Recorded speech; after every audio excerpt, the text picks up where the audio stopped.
Hi viewers, welcome to our channel.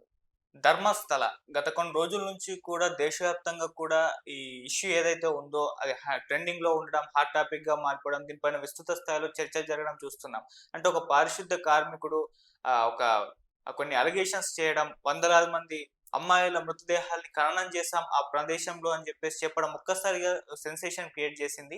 అసలు 1995 నుంచి 2014 వరకు ధర్మస్థలలో ఏం జరిగింది? మరి నిజంగా అంతమంది అమ్మాయిలని అక్కడ మృతదేహాల్ని ఖననం చేశారా? ఇప్పటి వరకు తవ్వకాలు జరుగుతున్నాయి. మరి తవ్వకాల్లో ఏమన్నా బయటపడ్డాయా? నిన్న ఆరో సైట్‌లో మృతదేహాలు బయటపడ్డాయని చెప్తున్నారు. మరి ఆ మృతదేహాలు ఆ పారిశుద్ధ కార్మికుడు చెప్పేవేనా? అసలేం జరుగుతుంది ధర్మస్థలలో? ఎంటైర్‌గా దీని గురించి డిస్కస్ చేయడానికి మనతో పాటు సీనియర్ అడ్వకేట్ రామారావు గారున్నారు. వారిని అడిగి ధర్మస్థల ఇష్యూ గురించి అయితే తెలుసుకునే ప్రయత్నం చేద్దాం. సార్ నమస్కారం సార్. నమస్తే. సార్ గత కొన్ని రోజుల నుంచి కూడా మొత్తం ఈ ధర్మస్థల ఇష్యూని అంటే ఒక ఉత్కంఠ నెలకొంది. ఏం బయటపడతాయి రోజు రోజు అని ఆ! చెప్పేసి ఒక చర్చ కూడా జరగడం చూస్తున్నాం. అసలు ఏం జరిగింది ఈ ధర్మస్థల ఇష్యూ? ఆ పారిశుద్ధ కార్మికుడు నిజంగా నిజాలే చెప్పాడా? అతను కొంతమంది పిచ్చోడని కూడా మాట్లాడుతున్నారు. సో దీని గురించి మీరేం చెప్తారు సార్?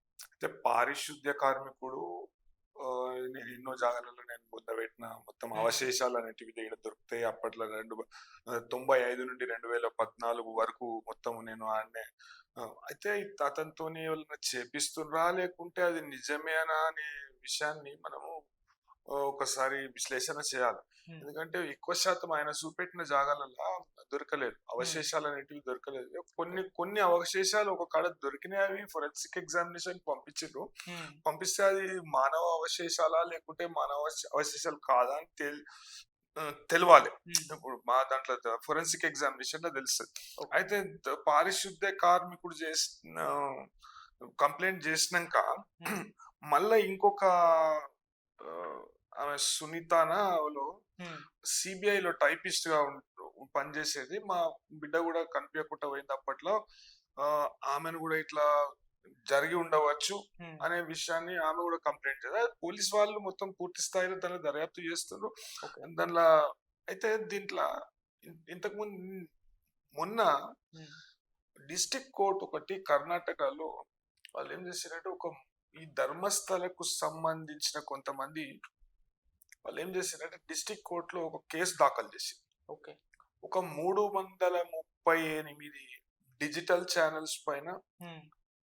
ఎక్కువ శాతం దాంట్లో యూట్యూబ్ ఛానెల్సే ఉన్నాయి. హ్మ్.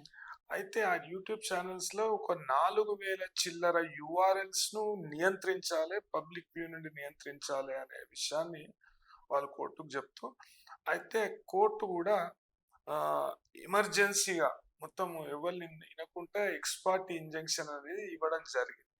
దాన్ని హైకోర్టు తీవ్ర స్థాయిలో తప్పుపట్టి ఆ ఇంజంక్షన్ అనేది తీసేసింది. అయితే ఇప్పుడు మీడియా రిపోర్ట్ చేస్తుంటే ఇప్పుడు మీడియా సక్రమంగా రిపోర్ట్ చేస్తుందా? సరైన విషయాలు ప్రజలకు చేరవేస్తుందా? వేస్తలేదా? అనే విషయాన్ని పక్కకు పెడితే పూర్తి స్థాయిలో యూట్యూబ్ ఛానల్ అందరూ అబద్ధాలు చెప్తుండ్రు అని ధర్మస్థల సంబంధించిన కొంతమంది అవును. వ్యక్తులు హ్మ్. కోర్టును ఆశ్రయించడం జరిగింది. హ్మ్. అయితే ఒక అజయ్ అనే జర్నలిస్టు ఒక మీడియా ప్లాట్‌ఫార్మ్ ద్వారా హ్మ్. ఆ! ఆహ్, ఈ విషయాలన్నీ అంటే వాళ్ళేం చెప్తారంటే ఇప్పుడు ఎఫ్ఐఆర్ నంబర్ 39 ఆఫ్ 2025 అనేది రిజిస్టర్ అయింది ఈ ఓకే. విషయంలో. హ్మ్. అయితే మేము ఎఫ్ఐఆర్‌లో ఉన్న అంశాలనే మేము చూపిస్తున్నాము. మేము కొత్తగా మేము స్వతంత్రంగా ఇండిపెండెంట్‌గా మేము ఎటువంటి విషయాలనేటివి మేము కల్పితంగా మేము చెప్పే ఆస్కారమే లేదు. ఎఫ్ఐఆర్‌లో ఏదైతే అంశాలు ప్రస్తావన చేసిందో ఈ ఇప్పుడు దర్యాప్తులో ఉన్నది కేసు. దర్యాప్తులో ఉంటే దర్యాప్తుకు సంబంధించిన అంశాలు పోలీసు వాళ్ళు చెప్పినవి మాత్రమే పబ్లిక్ డొమైన్‌లో ఉన్నాయి మాత్రమే మేము చెప్తున్నాం.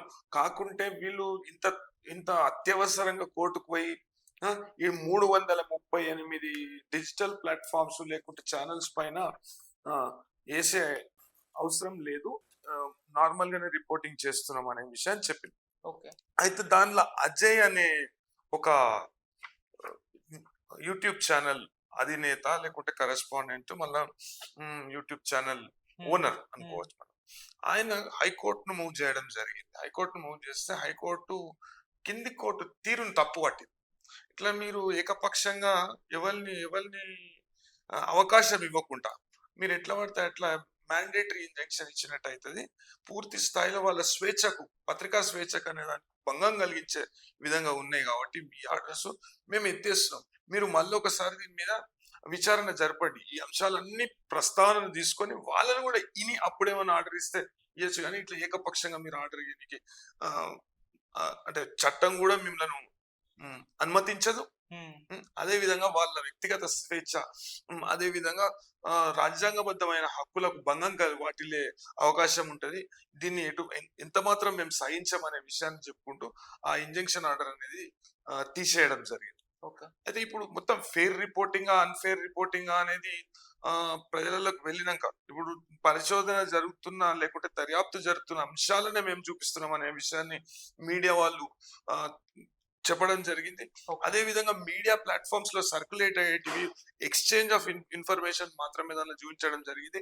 దీనిలో కల్పిత అంశాలు ఏం లేవు. ఒక వర్గం వారిని టార్గెట్ చేసుకుంటూ మేము పని చేస్తున్నాం అనేది శుద్ధ అబద్ధం. అదే విధంగా వీళ్ళకు పరువుకి హాని కలుగుతుంది, నష్టం కలుగుతుంది అనేది మేము FIR నంబర్ 39 లో ఉన్న అంశాలు మాత్రమే మేము ప్రజలకు తెలియజేస్తున్నాం. అది మా స్వేచ్ఛ, అదే మా జర్నలిస్టిక్ స్టాండర్డ్స్ ప్రకారమే మేము చేస్తున్నాం. అదే విధంగా రాజ్యాంగబద్ధంగా మాకు కల్పింపబడ్డ హక్కులకు లోబడే మేము మా జర్నలిస్ట్ బాధ్యతలను నిర్వర్తిస్తున్నాం అనే విషయాన్ని కోర్టుకు చెప్పడం జరిగింది.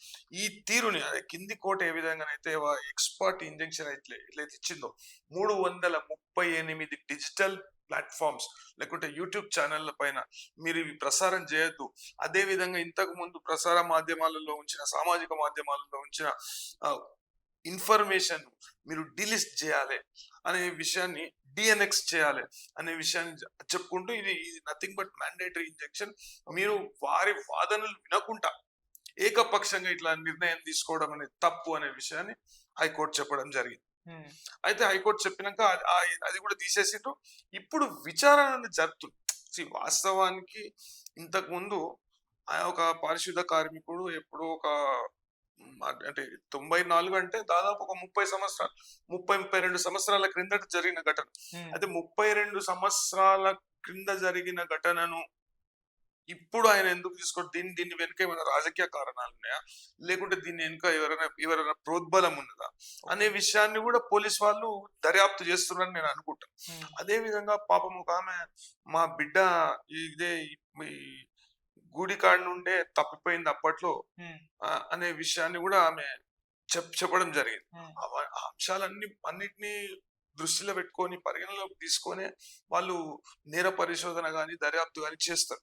అయితే అంత మధ్యలో ఈ గుడికి సంబంధించిన అధికారులు గాని లేకపోతే ట్రస్ట్ బోర్డు మెంబర్స్ గాని వీళ్ళు గాని కోర్టులను ఆశ్రయించి అంటే అంత అత్యుత్సాహం ఎందుకు ప్రదర్శించడం మనకు తెలుసలేదు. అంత కోర్టు మాత్రం ఏమన్నదంటే తీరును తప్పుపట్టింది, కింది కోర్టు తీరును తప్పుపట్టింది. అయితే మీరు అంత ఎమర్జెన్సీ అనేది దీనిలా మనకు కనబడతలేదు. అధికారులు వాళ్ళ పని చేస్తారు, పోలీస్ వాళ్ళ పని చేస్తారు. ఇప్పుడు కొంతమంది అట్లా అప్పట్లో చేసి అంటే గుడిని ఇంటిగ్రిటీ ఆఫ్ ది టెంపుల్ అనేది దెబ్బతింటది అనేది వాళ్ళ వాదన.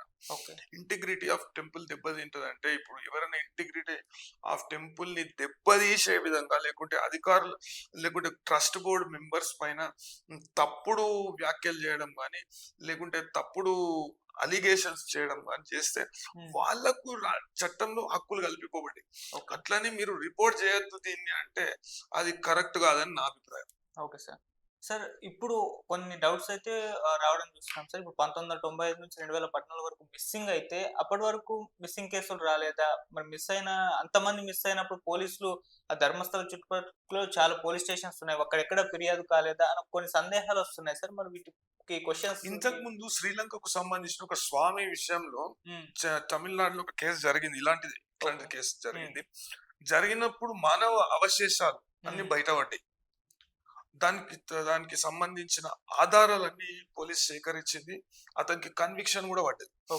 అయితే దీంట్లో మనం చూస్తే ఒక 32 సంవత్సరాల కిందట ఇట్లా జరిగింది, నేనే నా చేతులతో ఎంతో మందిని పూడ్చిపెట్టాను, అదే విధంగా దీనిలో మానవ అవశేషాలు ఉంటాయి, అప్పట్లో ఈడ రేప్స్ జరుగుతుండే అనే విషయాన్ని, అదే విధంగా అత్యాచార బాధితులు భయపడుతుండే, ఎంతో ఒక చాలా క్రూరంగా వాళ్ళని అత్యాచారం చేసిండ్రు ఉమ్, ఆ, అనే విషయాన్ని నన్ను చెప్పడం జరిగింది.